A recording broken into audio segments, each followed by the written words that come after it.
What's up, Matt? No, not much. I'm having a. Can you hear me? Yeah, Something changed on my screen. I hear you good. I'm having another busy day here over at Hampton Land, at the Hampton headquarters, which is my living room. Gotcha. Well, look we got a lot to peel back the onion on. Greg and I talked a little bit. This thing's always in flux. Welcome to This Week in Lumber with Matt Beymer from Hampton Lumber Sales.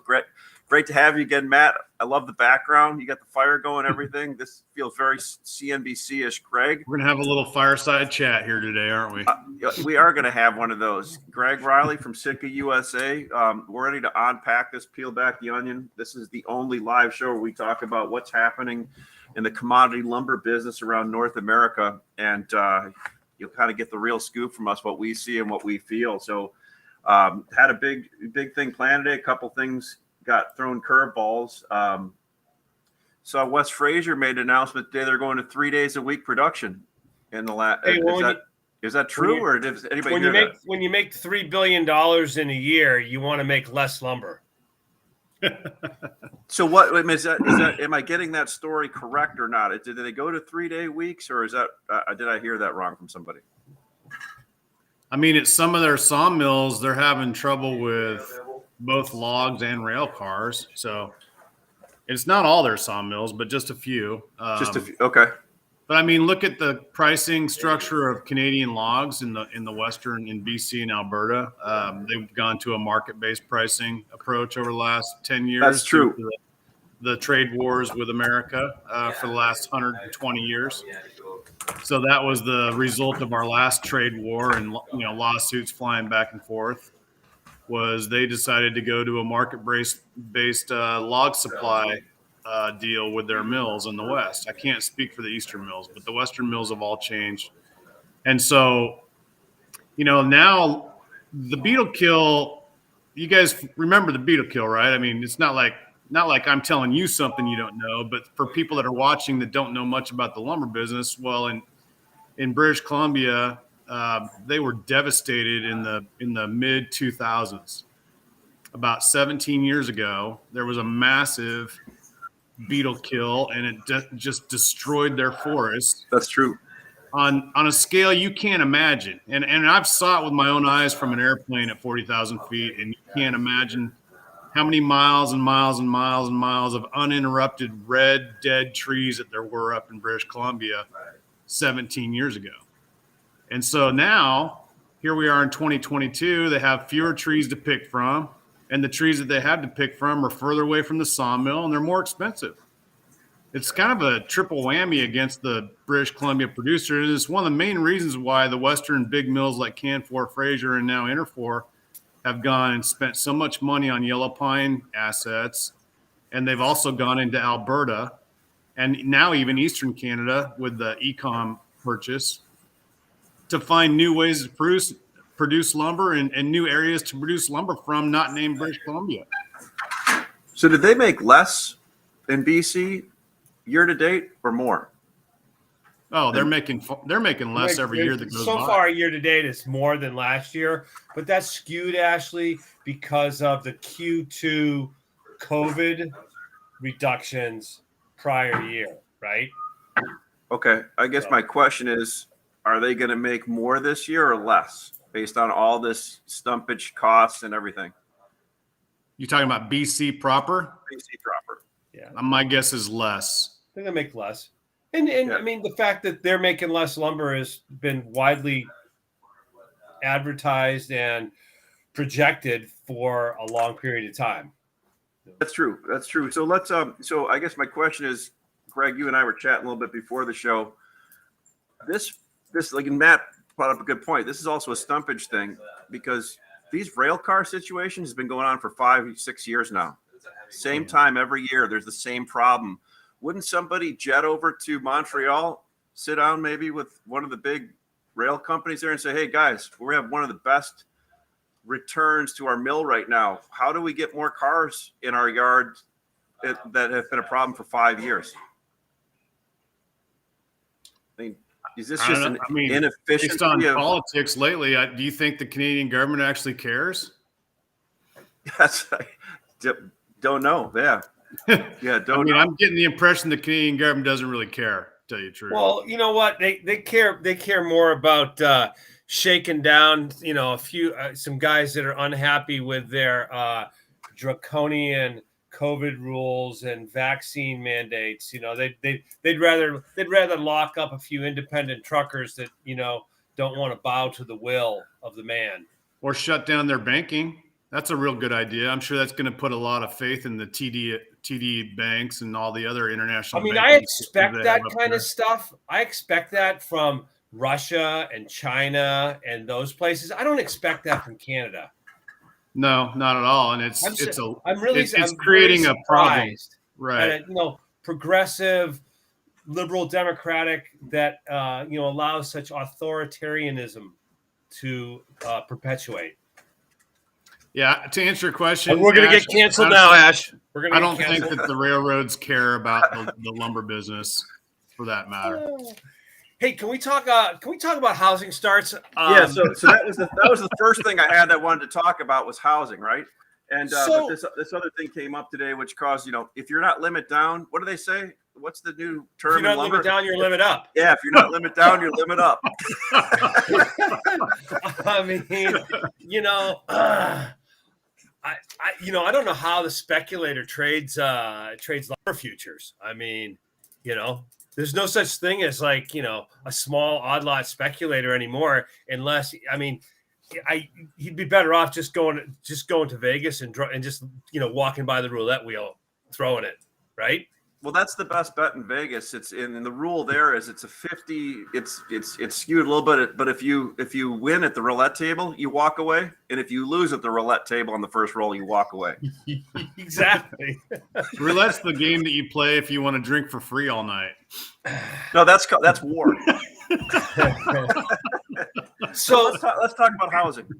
Housing starts came out last week, and it was kind of a poo-pooed number. I mean, the start number was down a little bit, and it was attributed to, hey, it was great weather in December, and there was winter in January, which always surprises me when winter comes in January.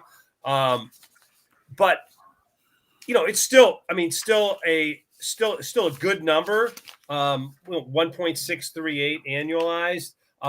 Permit number is 1.885.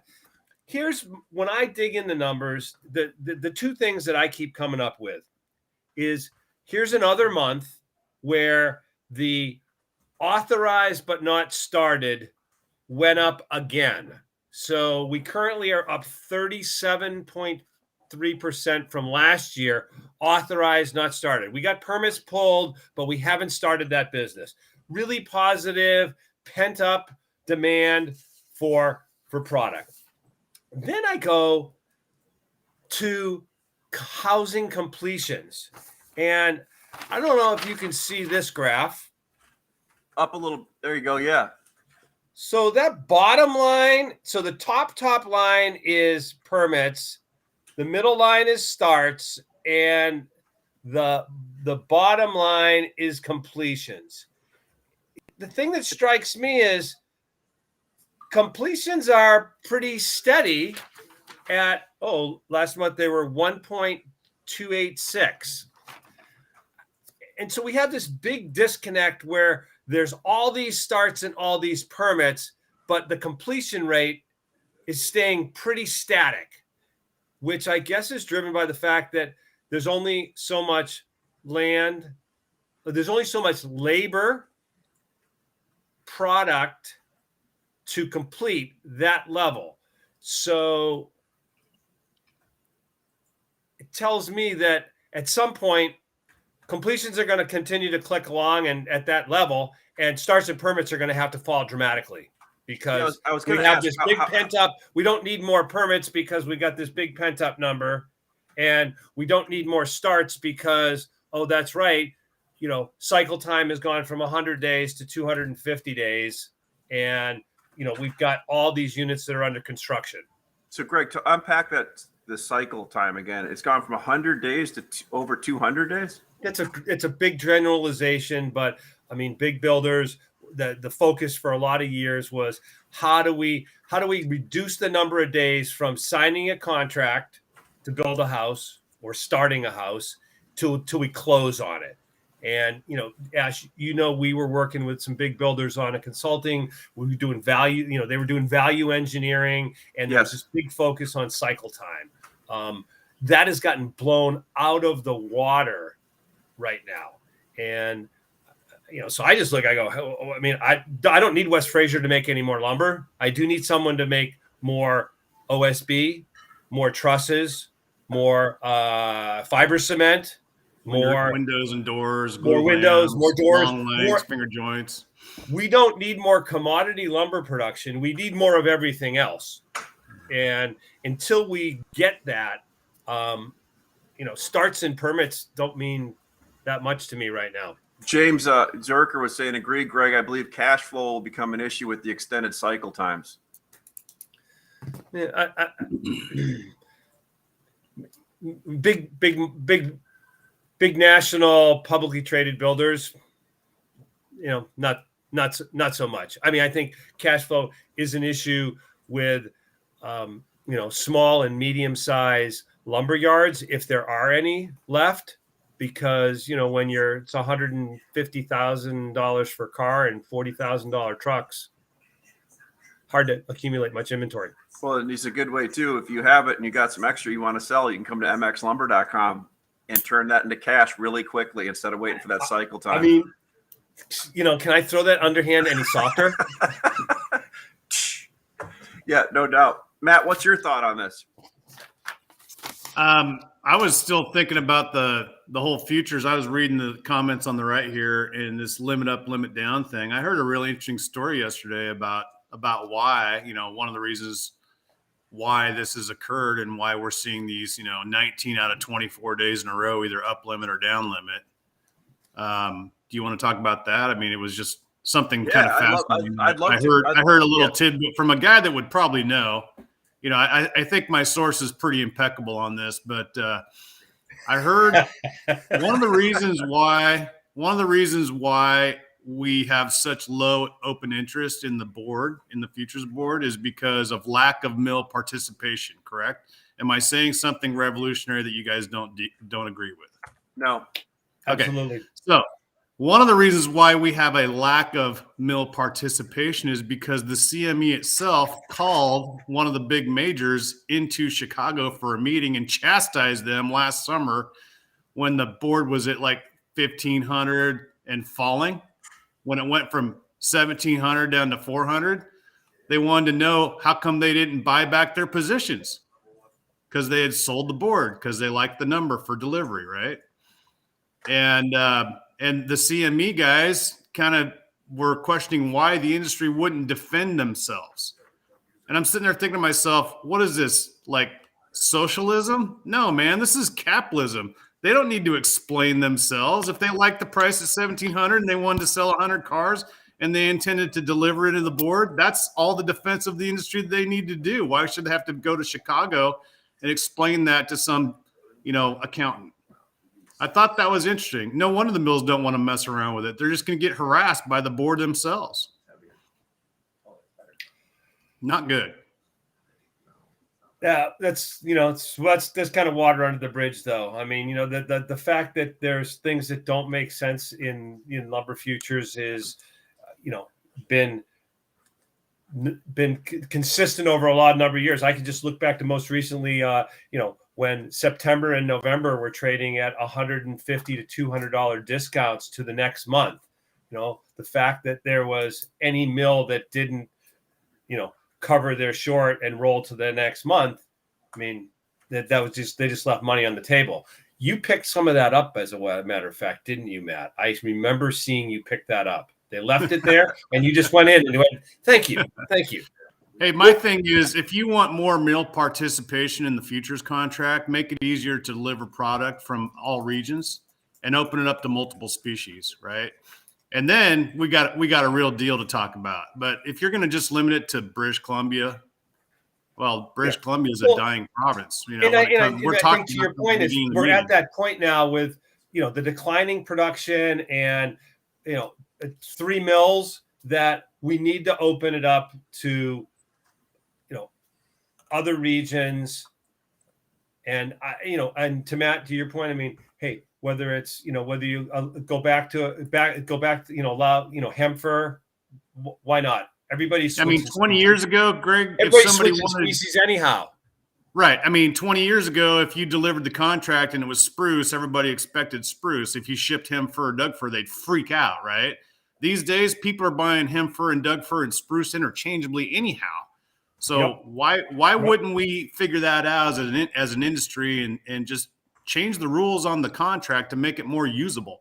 Right now, it's not a usable contract. It doesn't work the way it was intended. And that's why we have 2,400 open interests in a multi-billion-dollar industry. This is a very large industry that we're talking about right here, not a small little niche industry. This is a good chunk of American, heavy lifting machinery and lots of people on the ground, lots of hammer. This industry affects millions of people.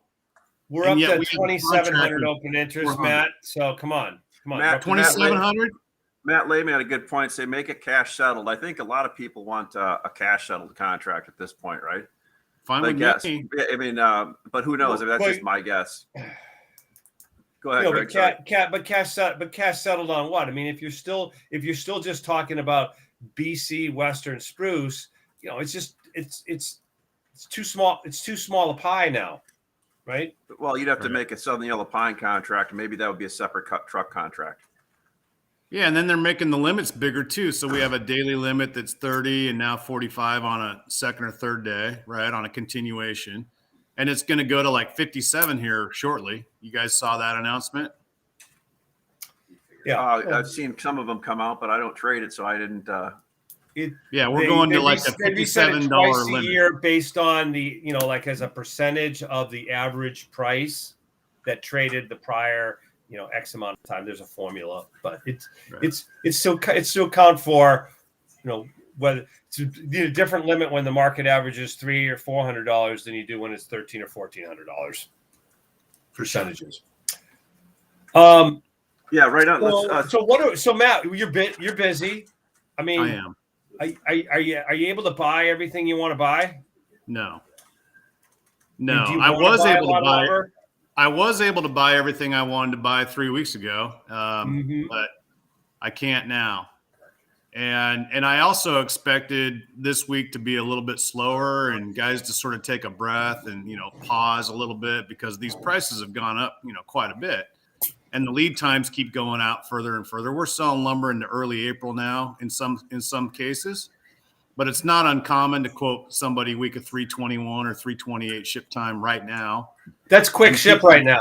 That's quick ship. People are buying it, right? People are buying it. So we have long lead times and we have expensive prices, and those two things generally lead to slower business, but it's not happening at my desk yet. So I'm kind of curious how much more, fuel there is under this fire. It's a smoldering fire for sure. It's interesting. It's interesting, Matt, because we had a handful of users say, hey, and they've supported us a lot, buyers. And they're like, hey, we may be slowing down a little bit because we think we've bought enough. And all of a sudden they didn't slow down at all buying. It's like, hey, when the price is going up, it doesn't matter how much lumber you own. You do not own enough. It does not matter. No matter how much. It doesn't even matter if you own it. It's a matter of, can you move it? Can you ship it?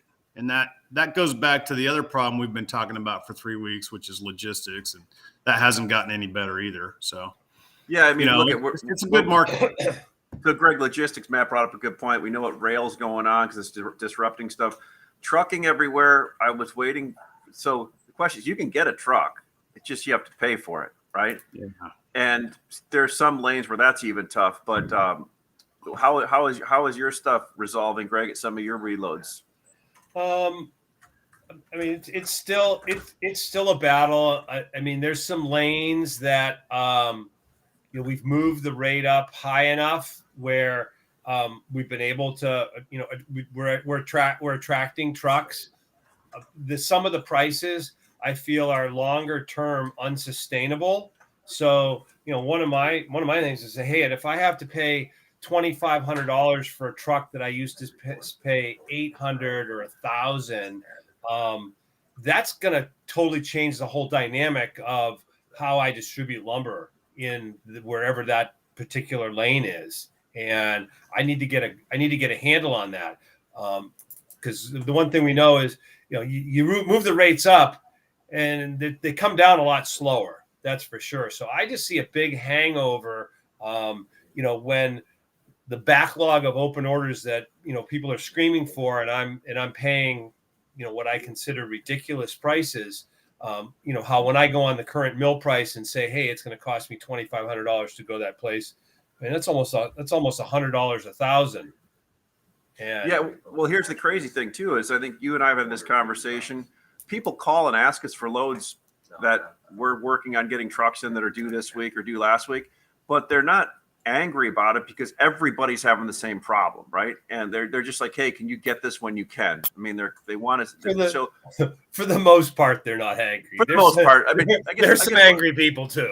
Yeah, well, I guess what I'm saying is, from what I was normally used to, when it was just my fault back in the day from not shipping something, it seems everybody's having a problem, right? And people are more willing to work with people on it. They may be concerned, but it's something I've seen different. Matt Lehman asked Greg, what is the average rate per mile? What do you see, Nick, on the rate per mile? Average about 370. Nick's saying a four. It depends on the lane, but it's there's you're paying $3. I'm paying $3 on lanes that I used to pay $1.25 on. I'm paying $4 on lanes I used to pay $1.50 on. Yeah. Is that inflation? Or is it? I thought it was transitory. Yeah. No. Hey, well, and then just as flip side, we're so focused on supply side, supply chain, all that. I did see today that mortgage applications hit the lowest level since December of 2019. The 30-year mortgage rate now is just popped up over 4%. And, I'm just wondering, and in addition to that, we saw Case Shiller came out yesterday with last year's home price increase of 18 point something percent. And that was on top of a double-digit increase in 2020. So, you've got this confluence of factors where you have home prices have gone up a lot. You have mortgage rates now have gone up a lot. And you have prices of the materials to build new homes having gone up a lot. What goes down first? Good question, man. Well, people's willingness to spend the money will go down first, right? Yeah. I think you're going to see a slowdown in home sales and price appreciation as we get into Q2 and Q3. And, the more that mortgage rates go up, the more that's going to happen. And potential buyer's remorse when you paid for a second home in a vacation spot and COVID's over and you're going back to work now and still paying on that 10 people bid on. And you won the bid on it. Yeah. So I will tell you this, the COVID thing, I got to tell you, Chicago is pretty amazing. I thought my train's full today almost. There's a ton of people downtown, and this office building, the CME or the Chicago Board of Trade, is probably 30% capacity now again, which is, I wouldn't have believed that a month ago. But people are kind of, in my opinion, they want to get back to work at some places, right? I mean, you called it about 6 weeks ago. You started talking about the endemic instead of the pandemic. So I think you were right. I think you saw what was happening and judged it correctly. And here we are. We're like in the 9th inning of this thing. And there's a couple of hardcore places like Portland, for example, that are going to want to wear the mask forever. But it seems like 90% of America has dropped their mask mandates or their. Yeah. What do we actually Monday's it? 28th For all the buildings except on public transportation and in schools, you still got to mask up, or in a medical environment is what I heard, right? So, but the 28th, they're dropping. I mean, when are we gonna unmask the kids, man? You know, come on. Yeah, Come no, on. I hear, but I the great thing is criminal. This is criminal doing that to the kids. We do not have. We don't have to wear a mask to the St. Patrick's Day parade now, and boy, will that be a great time. What about when you're on the train? Do you have to wear a mask on the train? Absolutely, yeah, you have to. Yeah, so, and I don't know. I mean, that's a federal deal, so that could take 10 years to reverse that, right? Well, you know, there is this thing. It's called freedom, and apparently, you know, it's spreading. So if you decide to take your mask off, you know, go for it, buddy. You think that little blue thing's going to solve your problems? Nah, probably not. No. So it's, I mean, everybody's been pretty good though, but the one cool thing is people are starting to come back into the offices, and man, does that feel good, right? I'll tell you what, Ash, I'm going to do a public shout out but I did last week. I was in the office when we did the call, remember? Yeah.